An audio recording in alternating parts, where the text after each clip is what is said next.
How to boost your self-confidence today. Every guy knows that self-confidence is a basic building block for attracting women. The problem is that there is a big difference between knowing the path and actually walking it. It's not enough to be aware that you have to be confident to be appealing to women. You also have to cultivate the proper mindset to turn yourself into this kind of guy. While being more confident is a daily, ongoing process, you can make a huge breakthrough starting today. It all begins with those first few steps you can take right now. Check this out. Number 1. Embrace your imperfection. One of the biggest obstacles to self-confidence is not having the right perspective. What exactly do I mean by this? Well, it all starts with the basic way you perceive yourself. At some fundamental level, a lot of guys struggle with being confident because they think there is something inherently wrong with them. It's from this deep-seated belief that makes them feel awkward about themselves in some way, or think that no one would ever see them as attractive. Most of the time,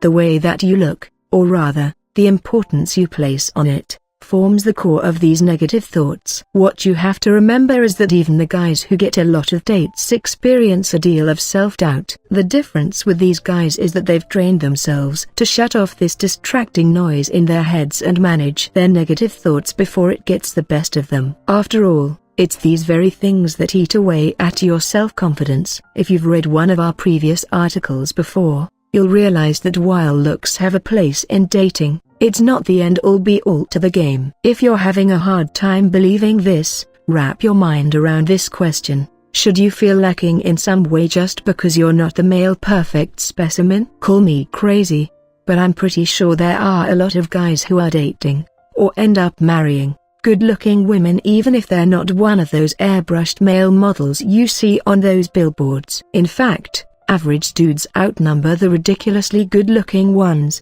and yet they still manage to get hot wives or girlfriends. If looks aren't the sole determining factor in getting a date, why base your level of confidence on this alone? Sure, making the most of what you have is important to attract women, but feeling bad about yourself because of what you have to begin with is something else entirely. Number 2. Go beyond skin deep. Aside from physical appearances, one of the other things that can undermine your confidence is believing that you need to have the charm, or money, of a rock star to attract women. On the surface, it's easy to think that flashing cash and spoiling a girl with gifts, flowers and all the other bells and whistles are a surefire ticket to winning her over.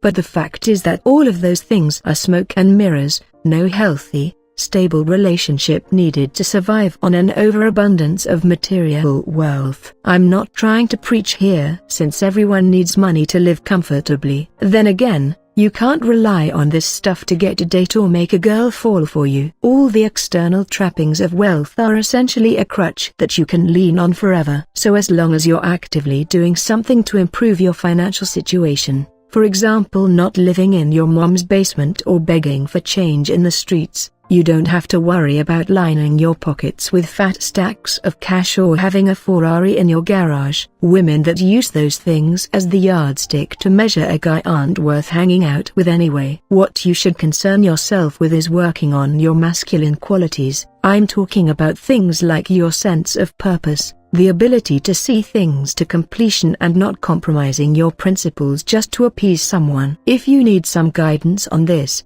I suggest you check this out. Click the link below. If you want to stop killing your self-confidence, always keep this in mind. Having more than others may impress women on a superficial level, but what really draws them in the long run is what's inside you. Here's another important thing to remember. Number 3. Fear is the path to failure. Just because you find a woman beautiful, that doesn't make her superior to you in any way. Otherwise, approaching a girl with the mindset that her beauty makes her better will wreck your self-confidence. When you act like less than her equal, it makes you needy, not to mention the complete opposite of the alpha male that she's after.